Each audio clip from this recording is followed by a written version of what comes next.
This is a Dragon Blazer production, and I am the little boogeyman. All right.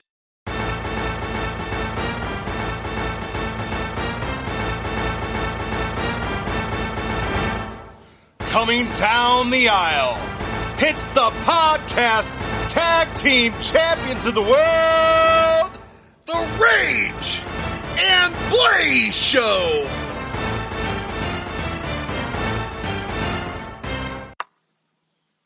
Welcome to another edition of the Rage and Blaze Show. I'm Rage. And I'm Blaze. And today we are going to be revisiting the second Royal Rumble in 1989. Yeah, I'm pretty excited about this. The first one was like a television special, and I believe this is our first one pay-per-view, so I'm guessing that this one's going to be a little bigger, a little better. Yeah, the first one, the Royal Rumble match, wasn't even the main event of the show. It was kind of an odd. It was like a TV special, almost like I don't want to say an episode of Raw, but you know what I mean. It was just very odd. They had little segments. They had a contract signing with Andre and Hogan. It was just a terrible segment with Johnny Bravo. Yeah, I think that was the show that we saw him lifting weights. Yeah. I mean, it wasn't full of only matches similar to what you would get at a normal pay-per-view. It was full of just different little segments. So I'm looking forward to this, seeing how the Royal Rumble match evolves. I'm really, really curious when they start awarding the Royal Rumble winner a title shot at WrestleMania. I don't think it happens until around 93, but I could be wrong. But I'm very, very curious to see when that starts, when that becomes the prestigious prize, because obviously Hacksaw Jim Duggan did not receive a WrestleMania match after the first Royal Rumble. Yeah, I'm just kind of curious if they're giving anything to the winner other than saying, hey, I won the Royal Rumble. Similar to the King of the Ring. You're just the King of the Ring. Yeah. Well, at least with the King of the Ring, they give him like a scepter and a crown, and they at least make a big deal out of it. Yeah, so be very interesting to see how this one goes down. Like we have said in the past, we've watched probably, we mostly know the history of WrestleMania. We've seen all those, or at least I've seen all those. But as for the other ones, I haven't really watched these, so I didn't really do my research to find out, who's won this ahead of time, Yeah, we want to be surprised, too. When we start getting into the WrestleMania main event, you win the match, you get the main event. It's kind of easy to know who the Royal Rumble winners are at that point. But before that, I'm not 100% sure if I know who all the other Royal Rumble winners are. So this will be very interesting to see. Yeah, I'm looking forward to it. Are we ready to go to the first match? Yeah, let's check it out. Let's go. Okay, so the first match of the night is a 6-man, 2 out of 3 falls match. It was Hacksaw Jim Duggan and the Hart Foundation, which is Bret Hart and Jim the Anvil Neidhart, versus Dino Bravo and the Fabulous Rougeaus, Jacques and Raymond Rougeau, with Frenchie Martin, Jimmy Hart in their corner. And I'll tell you what, already, head over heels, this first match has promised that this Royal Rumble is going to be so much better than the first. Now, I know the first wasn't technically a pay-per-view. It was like a television special, but this match was really fun. It had a lot of great spots, 2 out of 3 matches. Each team got their one pinfall until the Hart Foundation and Jim Duggan won the match with the third fall. I loved the 6-man battering ram that went on. You had the 3 guys in the corner, and you had the Hart Foundation and Jim Duggan all doing what Jim the Anvil Neidhart usually does, his little battering ram into the corner of the ropes. All 6 of them involved in that. There was some high-flying stuff that Jacques did to Bret Hart, that the Rougeaus did to Bret Hart to get their first fall. This was a great match. This was a lot of fun. I agree. This is the first time I've watched the Ragu brothers and actually didn't hate them. I might even call them the right name, the Rougeau brothers. There was that moment where he had Bret Hart in a submission, and the other brother came in and gave him some smacks on his face. I mean, there was some fun spots to this one. Yes, and then the ending was just kind of a little bit shocking, just based off they were the baby faces of the match. Jim Duggan used the 2x4 to hit Dino Bravo in the back to get the final fall. Rage, how can you justify this? I mean, Hacksaw cheated.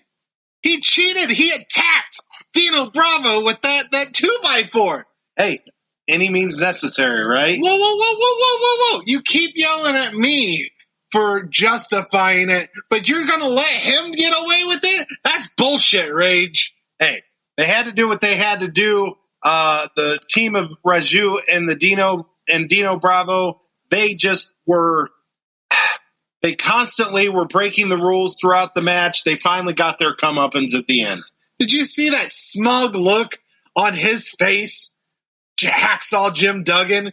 He's just like whistling away with the frickin' 2x4 behind his back. It was just absolute ridiculous. I'm sorry, but I think that's just Jim Duggan's face. Oh, no, that makes sense. Yeah, that's how he looks all the time. That's just what Jim Duggan looks like. That's why the only word he knows is ho. I think there's maybe a secret meaning to that. Maybe he's talking to his girlfriend out in the crowd. His girlfriend? Wife? I don't know. I don't want to disrespect a man's wife. I hope it's just his mistress. His personal prostitute. Oh! There he did it again. Oh my gosh. I'm so proud. Yeah, and this had all the, well, no, actually, Jim Duggan is the only American in this match. Everyone else is Canadian. You know what? And I'd like to point out how great Bret, while doing this podcast, I'm a Shawn Michaels fan. I've always kind of had a little bit of a disdain for Bret Hart, but I've always had that respect. I know he's one of the greatest. I just don't like sometimes his attitude. I think he's kind of a sore loser. Whatever. Okay, so you don't like regardless, the fact that he says that he's the best there is? No, not that. The best there was. Anyhow, I've got my qualms about Bret Hart, but I will say he did some things in this match that really, really pointed out why he was so great. So there was a moment in the match where Dino Bravo went to clothesline Bret Hart. Bret Hart, I believe, was supposed to duck and miss the clothesline. But somehow he didn't get low enough, not sure the exact what happened there. He could have easily kept playing it off like he got the duck and finished with his move. But instead what Bret Hart did is Dino Bravo's arm tapped the top of Bret Hart's head. You could tell it didn't look like a moment that was supposed to happen. It wasn't planned that way. Bret Hart had the ring awareness to drop down, not like he got clotheslined, but more like holding the top of his head and falling because he treated it like Dino Bravo's arm hurt the top of his head. He did not ignore the tap in the top of the head. Or sell the moves incorrectly. Or sell the move incorrectly, exactly. It just showed me during this match, because we got a lot of Bret Hart in this match. They played the role of, Bret Hart. Is this the first time Bret Hart's won a match? Since we've been doing the podcast? It seems like he loses all the time. It's very possible. I'd have to go back and look. But the point that I'm trying to make is, I'd say the majority of the wrestlers out there would have probably ignored that he got tapped at the top of the head and would have continued wrestling. Yeah, they would have sold the move. Bret Hart had the ring awareness to react to what had happened, and it looked awkward at first, but then I just sat there and watched it, and I was like, wow. That was kind of interesting to see, and I believe, things like that is what made him so great.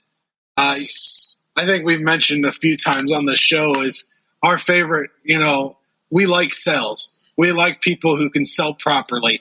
and that's a hell of a sell. And I don't know which one it was of the Rougeau brothers. It's hard to keep. It's hard to keep track of which one's in the ring, which name it is. But I will say that one of them sold an atomic drop by Bret Hart amazingly, because that is how I think I would react if I had a knee in between my legs too. Because he definitely laid there on the ground, shaking like mommy crying. He definitely sold that move very well. Very, very good sell on that move, Mr. Raju, whichever one you were. Oh, well, he rubbed it out on, was it Jim Duggan later? Oh my gosh, there was definitely a moment in the match that we thought it was it was entering the Attitude Era a little early, little adult-oriented move going on. Belonged on Pornhub. Dear Lord, it was questionable at best. And Bret Hart was involved in that too. So, okay. All right. So let's go ahead. So far, this Royal Rumble looks to be promising. I can't wait to see what more we have in store for this show. Another thing you brought up, Blaze, is at the very beginning of the show, they just named off superstar after superstar after superstar. And then they mentioned we are getting the 30-man Royal Rumble on this show as opposed to the 20-man we got in the last one. So we're already at 30-man Royal Rumble in this show. But something we saw is they kept naming off superstar after superstar. We believe those were the participants of the Royal Rumble match. Now, some of them names that we noticed was Bret Hart, was Hacksaw Jim Duggan. So it does make you wonder if they're going to be playing double duty in this show. Well, I mean, it's possible we were wrong because it was the participants. Maybe they were just saying these are the superstars you're going to see tonight. So we're very interested to see who's going to be involved in the Royal Rumble because we've already seen Bret Hart. We've already seen Jim Duggan. And if I'm not mistaken, like nowadays, very rarely do you do double duty.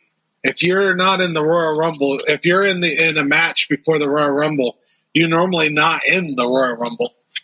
Yeah, and the roster is so big today in WWE. That's true. It's and they have a whole roster on SmackDown, on NXT, on Raw.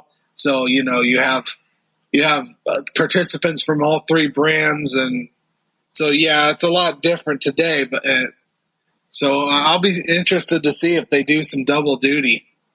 Yeah, I'm curious too. So it would be surprising though that they named all them names off and they wouldn't be in the Royal Rumble. So, but like we said, it might be these are the people you're going to see tonight. But we've never seen them start a show with, hey, guess what? You're going to see boom, boom, boom, boom, boom, everybody. And we had Vince announcing every single one of them. Now we didn't count to see if that was 30 people. Yeah, they just kept rattling off names. There was a lot of people. And it wasn't just your big name wrestlers either. It wasn't just your Hulk Hogan, your Macho Man, although I don't think I saw Hulk Hogan named. Now, I also wonder is, are we going to get to see any surprises? And if they were to have any surprises, would it be like someone like Mr. T? I don't know. Like, you mean like legend wrestlers back in 1989? Are we going to have Jesse the Body Ventura is not wrestling. He could be a legend wrestler at this time. Fair enough. Bruno Sammartino, he could be considered a legend wrestler because we haven't been seeing him wrestle. We've seen him as a manager. They could still have some surprises. Oh, well, let's see if we're going to be surprised. Let's go ahead and check it out. Okay, so before the next match, we get a kind of a comical thing going on. We've got Ted DiBiase grabbing his number for the Royal Rumble. He doesn't seem too pleased with it. He calls Slick over. He's like, hey, how's your guys' number? Let's talk. So it looks like he's about to buy a number. So very Ted DiBiase-like.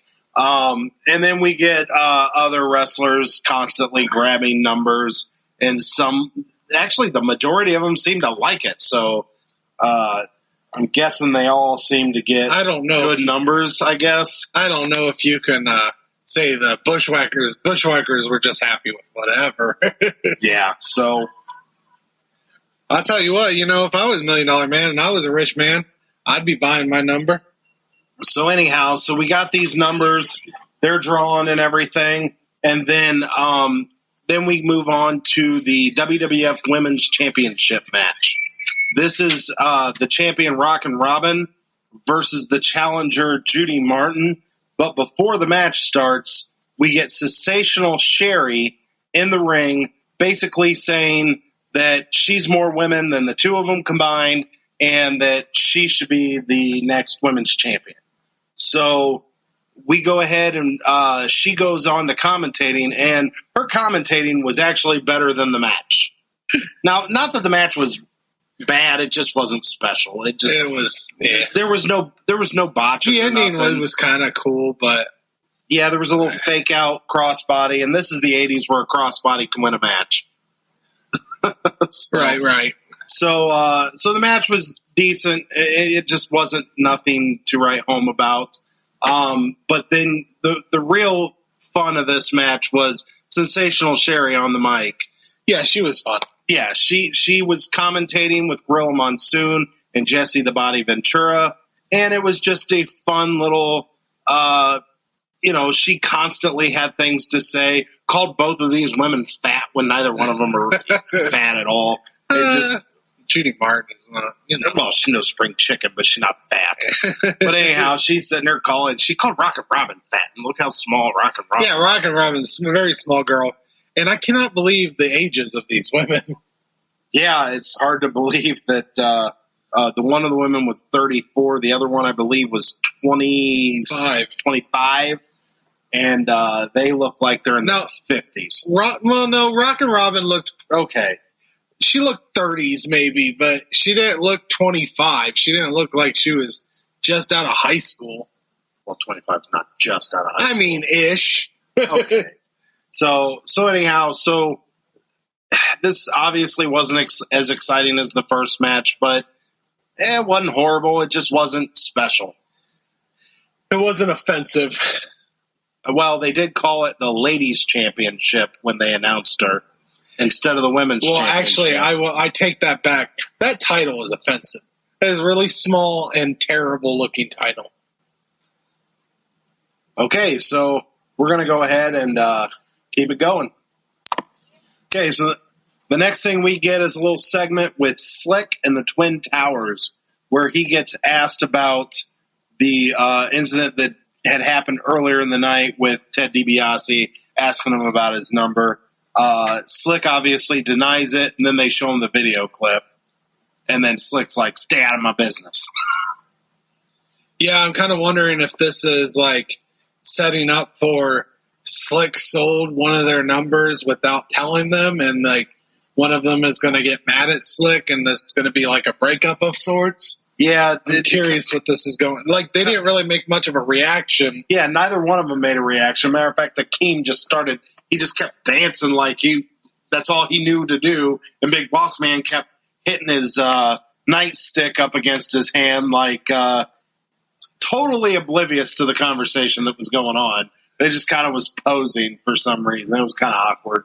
I feel like something's about to happen with that. So then the next thing we get isn't even a match at all. What we do get is Mean Gene Okerlund announcing that we are going to have a super pose down.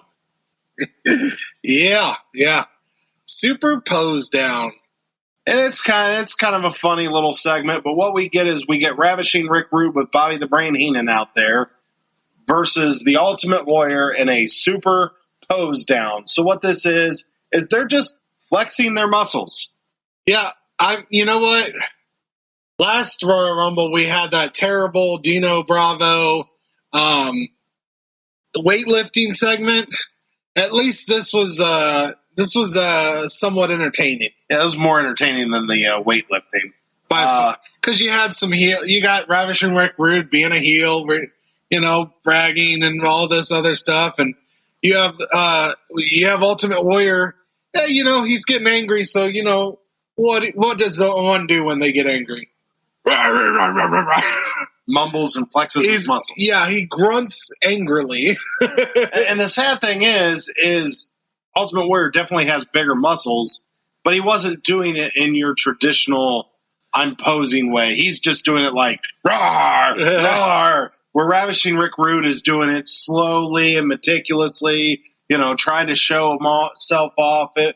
Anyhow, this ended in confrontation like everything happens in wrestling, where Ravishing Rick Rude hits the Ultimate Warrior in the back of the head with his flexing bar or whatever you call that. But before that, Bobby the Brain Heenan sprayed oil in the Ultimate Warrior's face.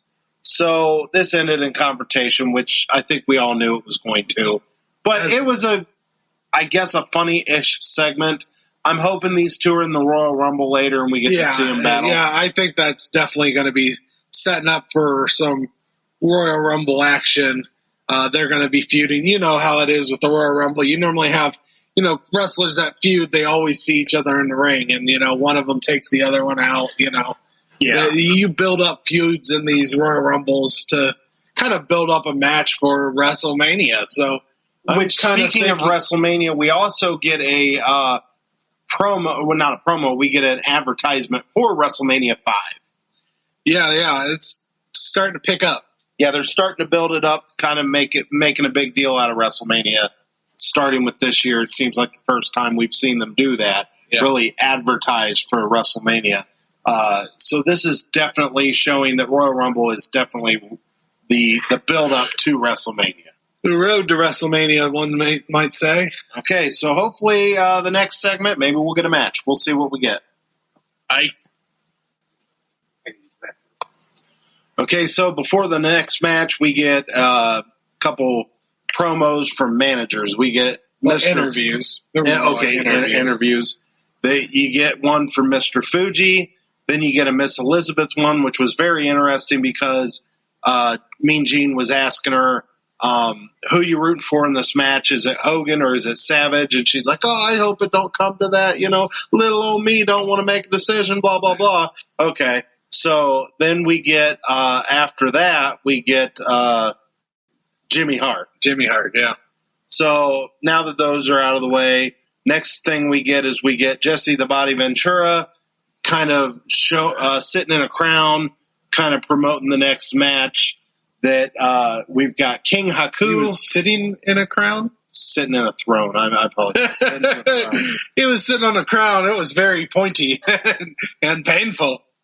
So he's kind of building up the next match. The next match is against King Haku versus King Harley Race, or former King Harley Race.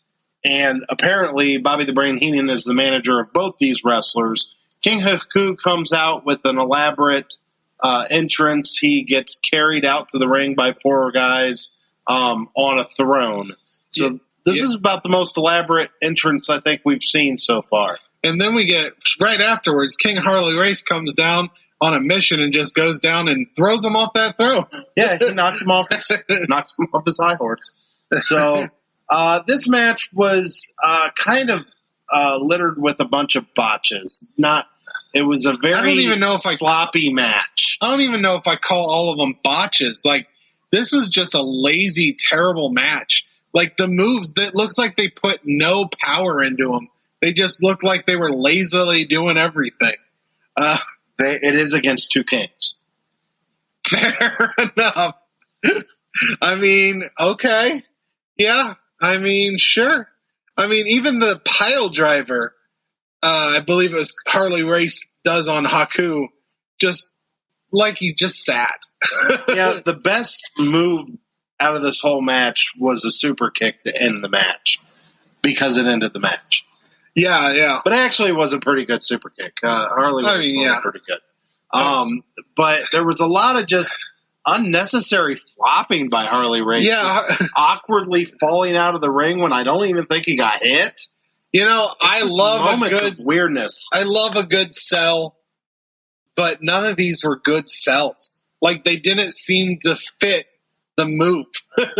The best part, in my opinion, of this match was hearing Bobby the Brain Heenan every time one of the wrestlers was in the offensive, cheering on that wrestler because he manages both guys. So he'd be like, "Come on, Haku, you got him." And then when Harley Race would get the get the upper hand, he'd like, there you go. I knew you could do it, Harley Race. I knew you could do it. We got this.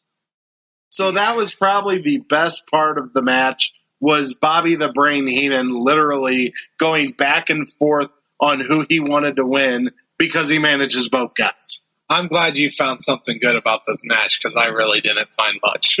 Well, that entertained me more than the match, similar to the Sensational Sherry entertaining me on the mic more than the women's match.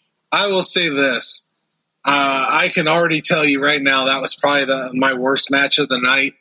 Spoiler alert. It beats that women's match, because the women's match wasn't offensive. It just was, it was boring. It wasn't great, but it wasn't bad. This was a bad match. Yeah, these two did not work well together at all. No. I mean, if you're not going to sell doing a move, let alone, no, Harley tried to sell taking a move, but he did it terribly. And he did it overly too sometimes, to where I don't even think he got hit and he's flopping out of the ring. And we even noticed at the end of the match, after he lost, to leave the ring, he did not get hit or nothing, but to leave the ring, he flopped out of the ring again. Yeah, it was just bad. Just to leave the ring. It was just, now, both Honky Tonk Man and $1 Million Man both kind of oversell moves, but they do them with style. They take the move and it fits. It's an oversell, but it fits what's happening to them. And that just wasn't the case with Harley Race. Absolutely not. This was just, like you said, it was a sloppy match. It was just kind of, it was two guys that just didn't work well together, I think. Yeah, this was terrible. And I know Haku's a decent wrestler, but yeah, this was bad. Okay, so right before the Royal Rumble is about to start, we get a slew of interviews. I mean, we're talking from anybody and everybody that's in the Royal Rumble match. We're talking about the Powers of Pain. We're talking about Macho Man Randy Savage. We're talking about Hulk Hogan, who, it was very interesting. Hulk Hogan laid it out there that if it becomes him and Randy Savage in the ring together, he has no problem making sure he knows who the true champ is. And one thing funny, we also had an Andre the Giant, and we had Brainbusters, and Andre and Hogan both said something that was very interesting to me. They both claim they've never been beaten in the ring before. Both in this same promo. And they both beat each other in the ring. That's how Hogan lost the title. He lost to Andre. That's how Andre lost at WrestleMania. It's just kind of interesting to see that both men claim to be undefeated. Well, okay, in fairness, I'm gonna argue this a little bit. I get what you're saying here. But Andre claims that Hogan never beat him, that it was not that he beat Hogan, remember? There's a whole controversy. I remember. So in Andre's eyes, he never got beat by Hogan. And Hulk Hogan, he lost his match and lost the title, but then the title got stripped afterwards. So I guess... But he lost the match. He did lose the match. It's just kind of interesting to me that in both promos on the same show, you've got two guys that have faced each other and two guys that have beat each other, both claiming to be unbeaten in the WWF. But as Hogan says, all the Hulkamaniacs recognize him as the champ. All right. So we're not going to go through and unpackage all these little promos because there was a lot of them. So we're going to go ahead and get to what we really are excited about seeing, and we're going to move on to the Royal Rumble match. Are you ready for this? I am ready for this. 30 men enter, only one comes out victorious. I'm excited to see who it is. Let's do this thing. Okay, so now is the time we have been waiting for. It is the time for the Royal Rumble match. We get entrant number one from the team Demolition is Axe. And entrant number 2 from the team Demolition, Smash. Now these two, they could have stood there. They could have waited for the next guy to come out.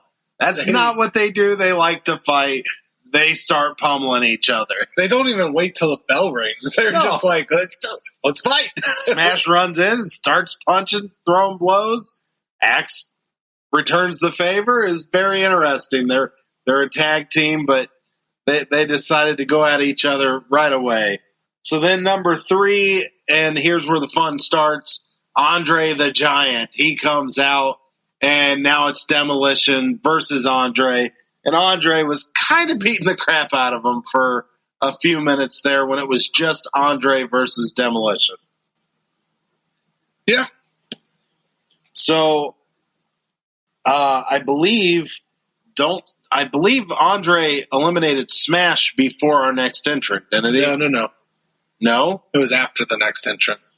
Oh, okay. So our next entrant, number 4, was Mr. Perfect. And after he comes in, Smash gets eliminated by Andre the Giant. Yes. Yeah.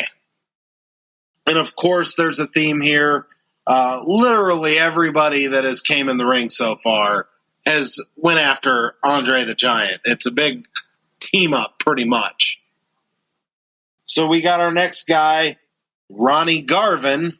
He comes out, and of course, goes after Andre. Everybody's after Andre. So far, this Royal Rumble has been Andre versus everybody.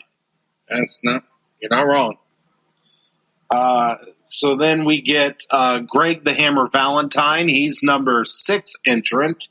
And while he is in the ring, I believe we lose Ronnie Garvin by Andre the Giant. Yeah, he just tosses him out. So then number 7 comes out, and here's where some fun begins. Jake the Snake Roberts comes out, and apparently he is feuding right now with Andre the Giant. So he goes straight after Andre, but that did not end well for him either. Nope, Andre throws him out too. Okay, so then our next entrant is the Outlaw Ron Bass with a cleanly shaven head, thanks to Brutus the Barber Beefcake. And then we get number 9, the Heartbreak Kid, Shawn Michaels, even though he's not really the Heartbreak Kid yet. Still a member of the Rockers at this point. He's still breaking hearts. Have we had any other eliminations at this point? Mr. Perfect. No, we're missing somebody. Nope, we said Jake the Snake Roberts got eliminated. Yep. Okay, so the 4th elimination is Mr. Perfect. It's thrown. He throws out Axe. So Demolition a little over is the gone. shoulder throw. Yeah. So Demolition is gone, and this is the first time anybody has eliminated anybody other than Andre the Giant. Yeah, and so far, none of these eliminations have been anything special. No special moves, anything like that. It's mostly been Andre just grabbing him, tossing him, grabbing, tossing. And Mr. Perfect's was a little different where they were Mr. Perfect was up against the ropes and he kind of is able to grab Axe and toss him over his shoulder. There was a couple cool spots with Mr. Perfect and Shawn Michaels. Mr. Perfect threw Shawn Michaels over and it looked like he went out, but he saved himself. And then the same thing happened with Mr. Perfect. Well, Shawn Michaels drop kicked him. Yeah. And it looked like Mr. Perfect was going to go out. Of course, he saved himself. So now we're at number 10, Bushwhacker Butch. And then that is where we are so far. We've got 10 men entered. Only, 6 in the ring right now? We've had 4 eliminations. So we got 6 men in the ring right now. 10 entrants, 4 eliminations. And we'll see where it goes from there. All right. Okay, so immediately after Bushwhacker Butch gets in the ring, we get kind of a nice little Andre the Giant eliminating himself due to the fact that Jake the Snake Roberts and Damien come out into the ring, and he shows the snake to Andre, and Andre says, I'm getting out of here. goes right over the top ropes and hightails it out of there. So is that a elimination for Damian or Andre? Well, I mean, Jake's already been eliminated. Damian wasn't in the Royal Rumble, so I guess Andre eliminates himself. So he is capped out at 4 eliminations. That's correct. So then the next guy we get in there is the Honky Tonk Man, followed by Tito Santana, Bad News Brown, Marty Jannetty. So now the Rockers are in there together. And then number 15 is the Macho Man, Randy Savage. Oh, yeah. Yeah, we had a couple eliminations. Butch and Tito working together to take out the Honky Tonk Man. Uh-huh. And then we had the Rockers do a double drop kick to take out Ron Bass. This is a tie between Damian taking out Andre, and that was probably the coolest elimination of the show so far. Okay. Macho Man, when he comes in, he takes out Greg the Hammer Valentine. Okay. All right, keep going. Okay, so the next entrant is half of the Brain Busters, Arn Anderson. Then the next guy to come out is his tag team partner, Tully Blanchard. Number 18 is Hulk Hogan. Then we got number 19, Bushwhacker Luke. And then Coco Beware, entrant number 20. Yeah, and we had Macho and Arn Anderson working together to take Sean out with a double elbow. That one had to hurt. I meant for you. You love Yeah, Sean. I love Sean. He will get his chance to win the Royal Rumble later down in his career. Spoilers. Spoiler alert. Tully Blanchard, I'm going to give him the elimination there. He takes out Marty Jannetty. It was an interesting elimination because Tully and Arn Anderson worked together quite a bit trying to get Marty Jannetty out of the ring. And Marty just holds on. First, he's doing a handstand trying to stop them from pushing him out. And then he gets his feet on the ropes to try to keep him from coming out. And then somebody attacks Arn Anderson, but Tully Blanchard manages to push Marty Jannetty out the rest of the way. As soon as Hogan comes in, he tosses out Mr. Perfect pretty quick. Then Macho and Arn Anderson take out Tito Santana, and they don't show it. They talk about it. They say, "Oh, hey, is Tito out?" Yeah, it was kind of off camera. I don't know how the camera didn't catch that, but we didn't get to see that elimination. And then Bad News and Hogan work together to take out Bushwhacker. So that's where we stand as of right now. As of right now, that's where we stand. So we've got 20 entrants, and who knows how many people's left in the ring at this point. We have 1, 2, 3, 4, 5, 6, 7, 8, 9, 10, 11, 12, 13 people eliminated so far. So we got maybe 7 guys in the ring left. That's correct. Okay, so let's keep moving on with this Royal Rumble match. Okay, so after Coco Beware comes out, this is kind of where Hogan just starts literally cleaning house. Yeah, first Hogan takes out Coco Beware. Then he takes out Luke Bushwhacker. Then he does a clothesline to both Brain Busters and takes both of them out. Then the Warlord comes down. And he kind of stands on the top of the apron, with his arms out, just kind of acting like he's a badass. And then as soon as he walks through the ropes, here comes Hogan to meet him with the clothesline, and he's eliminated immediately. Yeah, his time inside the Royal Rumble was less than what Rach just brought up. Yeah, it took me longer to tell you what happened. So we got to actually see him get eliminated. So we got our really quick entrance and exit. Then he just continues with the cleaning house. He takes out Bad News Brown and Macho Man. at the same time, which, this causes a little bit of a riff. Right. Macho Man is not very happy with this. He comes in, kind of puts his fingers in the face of Hogan, and he definitely is not happy he gets eliminated. But they end up working things out before Macho Man finally decides to leave the ring when our next person comes out, and that is the Big Boss Man. Yep. So Big Boss Man comes in there, followed by Akeem at number 23, and then that's the Twin Towers are there, and they do a 2-on-1 with Hogan and everything, and then they actually eliminate Hogan. Well, Brutus Barber Beefcake comes out next after that. Okay, I'm sorry. Brutus Barber Beefcake comes out before they eliminate Hogan. Yeah, and they work together, and they toss out Hogan. And then Hogan gets little pissy. He was not happy. And he pulls down the ropes and takes out Big Boss Man while being exited. So how many eliminations for Hogan then? Hogan has 9.5. Oh, you're still doing halves?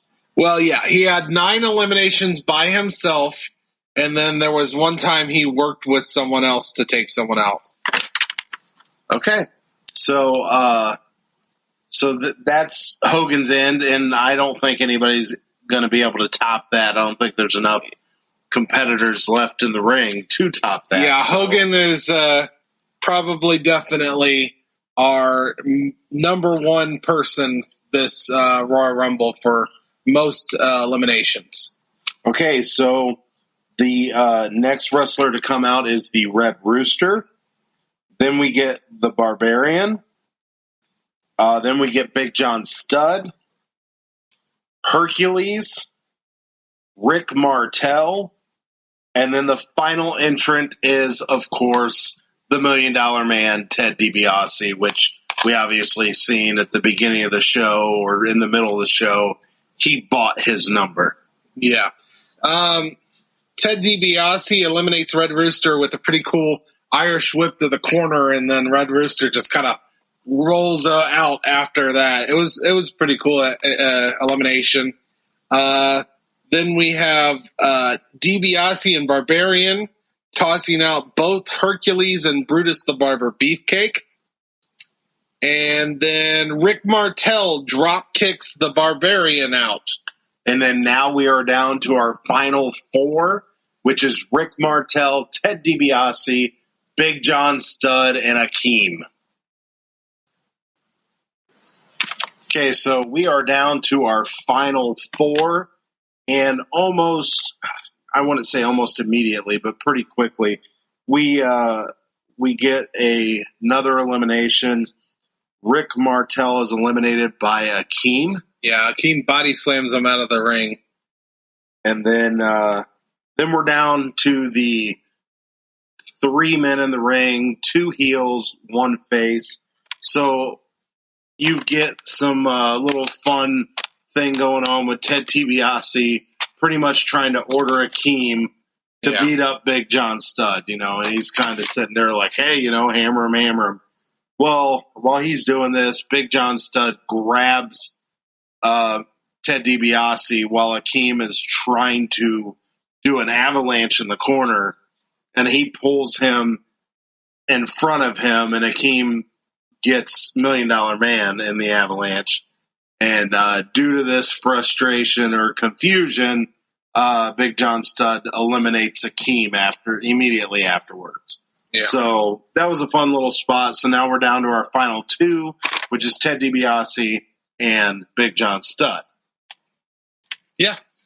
And DiBiase's doing his fun stuff. Oh, yeah. He's doing his oversells that are great. Yeah, Big John Studd puts a clothesline on DiBiase that just looked hellacious. More hellacious because of DiBiase. It was great. He almost does a handstand while falling. It was pretty nice. So DiBiase doing DiBiase things. Yeah. So it was a good ending. I don't know really about the finish, though. Big John Studd, all he did was throw him out. There was no, no cool ending. Cool move or anything like that. But, I mean, he just kind of grabs him and throws him out. And then we get a little weird moment that they didn't announce Big John Studd as the winner immediately. Guess who comes out? Virgil, yeah, he gets in the ring and tries to attack Big John Studd, and that was a mistake. Well, and then the weird thing about it, though, is he threw Virgil over the top, and immediately after he threw Virgil over the top, then they announced him as the winner. So it was kind of one of those moments where, was they treating Virgil like he was a new entrant? I mean, they already had 30 men, so I'm not 100% sure. Maybe it was just a little fun spot. But anyhow, so he raises his hands, and they say he's the winner, and that's pretty much it. They don't really make a big deal. And as we were talking at the end of this, we're used to seeing from years and years of tradition, the Royal Rumble winner pointing at the WrestleMania banner after he wins, and kind of you're moving on to WrestleMania and everything. And it doesn't. That doesn't seem to be the case back then. It doesn't happen because as of right now, we still don't get the winner. Still doesn't get a chance for the title. So I believe they mentioned earlier that it was a cash prize that they get, but still, our first 30-man Royal Rumble is won by Big John Studd. So we got Hacksaw winning the 20-man on the first one, and then first 30-man is won by Big John Studd. So I'm not going to go through the entire list, but Hogan had the most eliminations with 9.5. He had one where he worked together, so I give him a half. Nobody else had more than 1.5, other than Andre the Giant had 4 eliminations.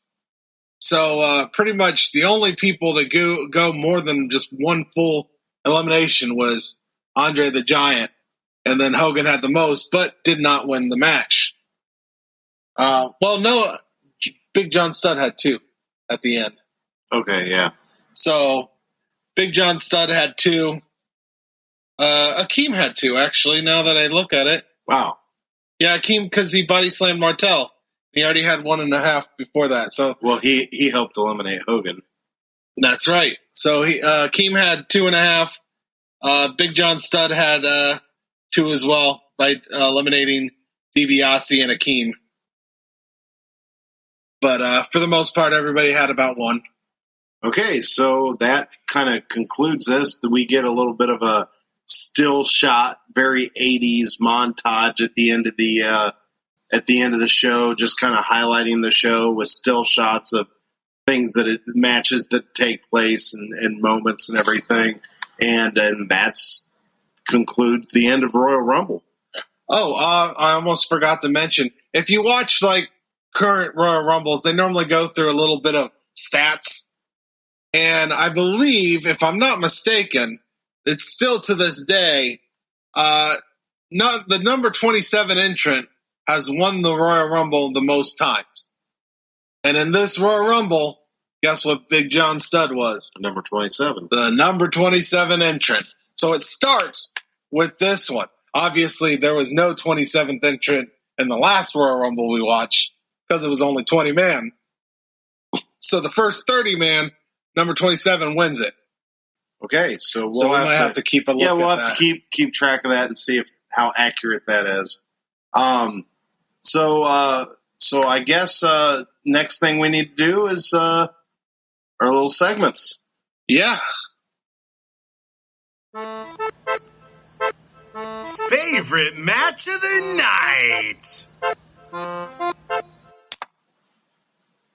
Okay, so best match of the night. I am definitely giving this to the 6-man tag match with Hacksaw to Jim Duggan, the Hart Foundation defeating Dino Bravo and the Fabulous Rougeaus. So I thought this match was really fun. I thought Bret Hart in this match really showcased why he is the excellence of executioner and he is such a legend. This was just a great match in a night that, to be honest, we didn't get a lot of matches. We get Royal Rumble, and I think we get just 3 matches.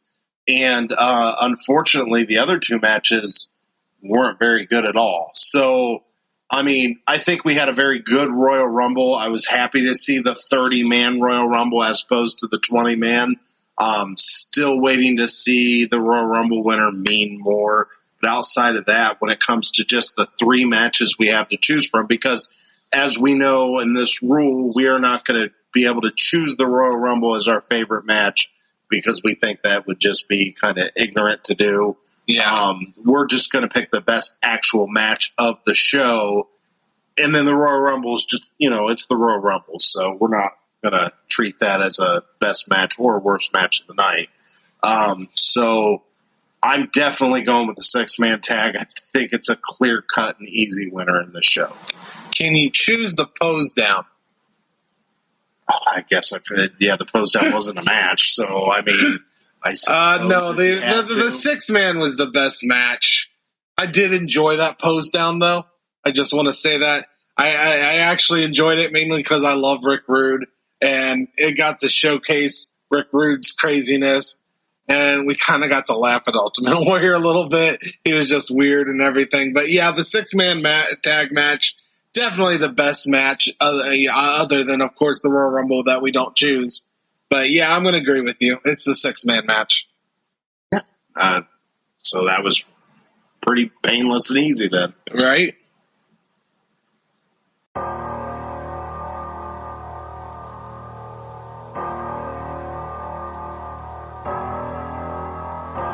Worst match of the night.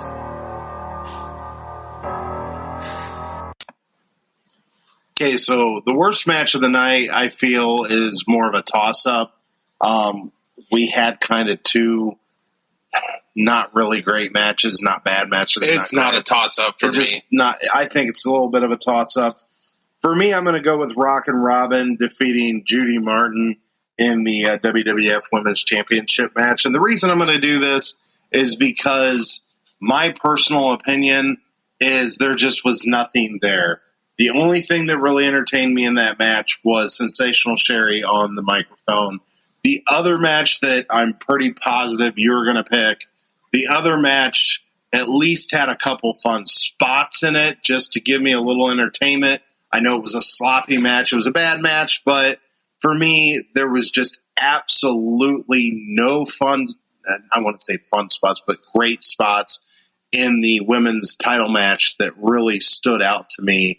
It was just kind of a very blah match that just didn't really, there was nothing to remember, nothing exciting in it. So I'm just going to stick with that match. See, here's where you're wrong. The battle for the best terrible king is the winner of the worst match of the night. It was just such a sloppy, terrible match. Absolutely horrible. Neither one of them shined. Harley Race was just terribly flopping and overselling things, and not in a good way. It was a terrible match.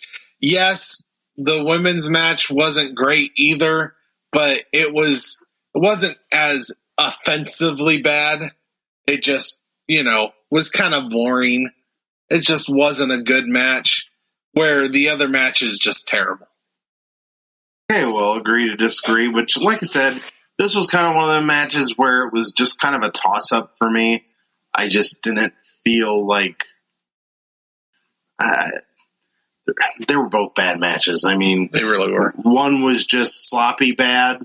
The other one was just nothing going on bad. So it's just a matter of what you prefer here. So I guess that does it for our bad matches then.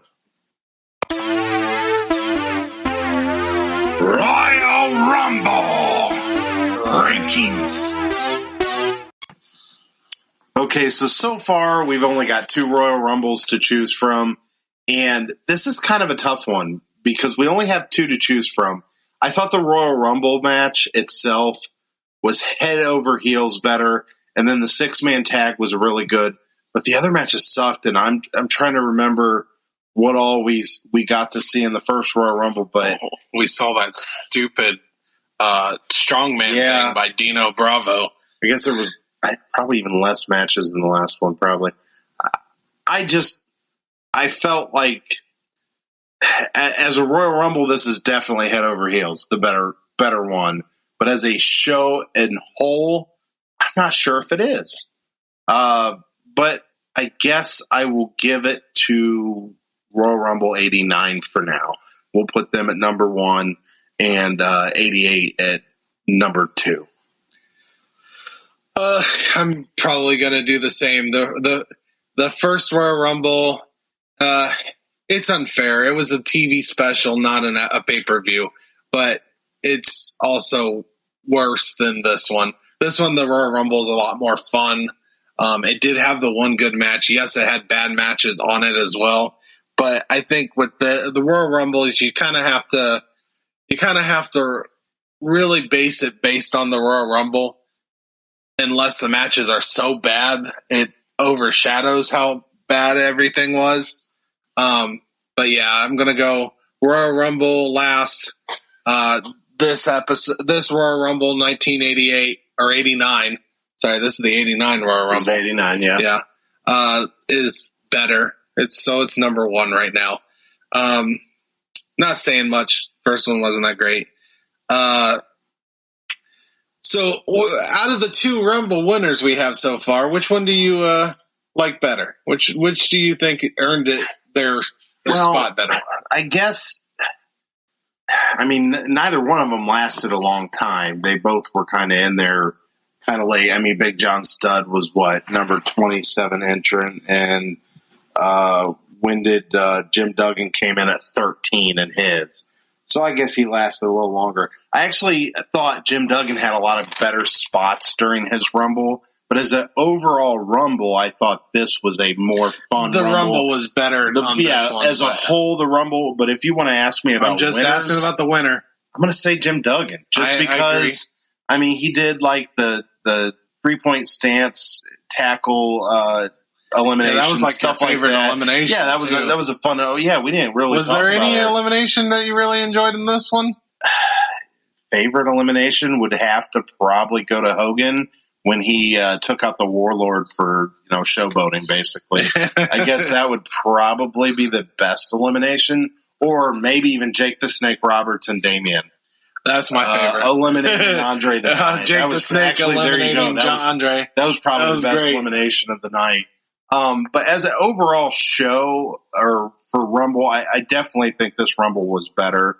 But Jim Duggan, I thought, was more fun to watch when he was in, where Big John Studd just kind of won it. I mean, he just, I don't know if Big John Studd did anything really amazing he had a really good clothesline on Ted DiBiase where Ted DiBiase flopped the hell out of that. But which was amazing. It was really good.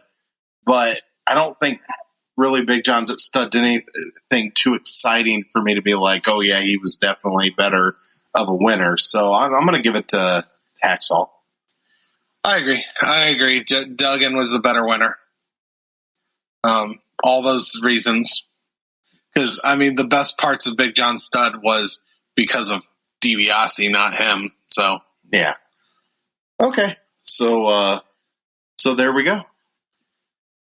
All right. So, where can the listeners contact you?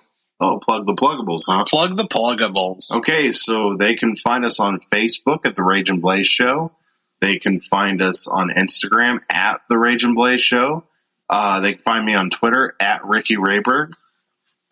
You can find me at Dragon Blazer Productions on the Facebooks, the YouTube, the Instagrams. And then on Twitter, at Dragon Blazer Pro. And if you want to contact us on the Rage and Blaze Show, we also have an email address, rageandblaze@gmail.com. You can email us there if you have any questions. If you want to say anything, we'll talk about it on the show. Royal Rumble, 1998. 1998, really? Nope. You said that, not me. We're not in the Attitude Era yet. No, Royal Rumble, January 15th, 1989, and it was I just mixed the 9 and the 8. It was just a decent show. I mean, I just don't think this show has blossomed to what we really want it to be yet. Has any of them, though? None of them really WrestleMania 3, definitely, yeah. I do believe we have had a big deal WrestleMania at this point, but I don't think any of the shows that we've done other than WrestleMania have really blossomed to what we're used to it being. But I think we'll get there. We will keep doing these shows. We will keep watching these, and I believe we will get there to where, I mean, this is the beginning, you know, they're just getting their footing on these shows at this point. I know, but I'm just getting hungry. I'm ready. I'm ready for the big stuff. I definitely think the Royal Rumble gets more exciting when they start giving away title shots at WrestleMania. Yeah, I'm really excited to see when the first one of that is. It was just kind of awkward for Bijan Stud to win it, and that was the end. It was just, you're used to the big celebration, the fireworks, the pointing at the WrestleMania banner. You were just used to these moments that just make it a little bit extra special when the show's over. And you didn't get this with this. Heck, in the last Royal Rumble, Jim Duggan, he won the Royal Rumble, and there was another match afterwards, if you remember. There was a tag team match. Yeah, that's right. At least this one, the Royal Rumble, was the main event. Yeah, this was at least it ended the show. You know, and I'm just kind of looking up here and looking at this logo that's on WWE Network for Royal Rumble 1989, and I'm enjoying. They have a bunch of silhouettes for a bunch of wrestlers in the ring. I like it. Yeah, and I believe they use the same logo, or at least the lettering. They use it, I think, through '95. I'd have to, fact check that, but I think they use this for several years to come before the Attitude Era kind of starts kicking in and they start kind of changing things around. Yeah. All right, well, that is our show, and I am Rage. And I'm Blaze. Good night from Rage's Pit.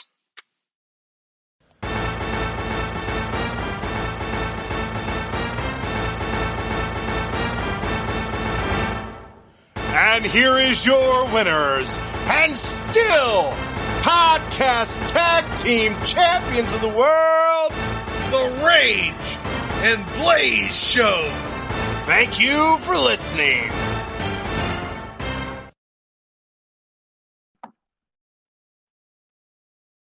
Hey everyone, this is Blaze from the Rage and Blaze and the Boomer and Blaze Show. Thank you for watching.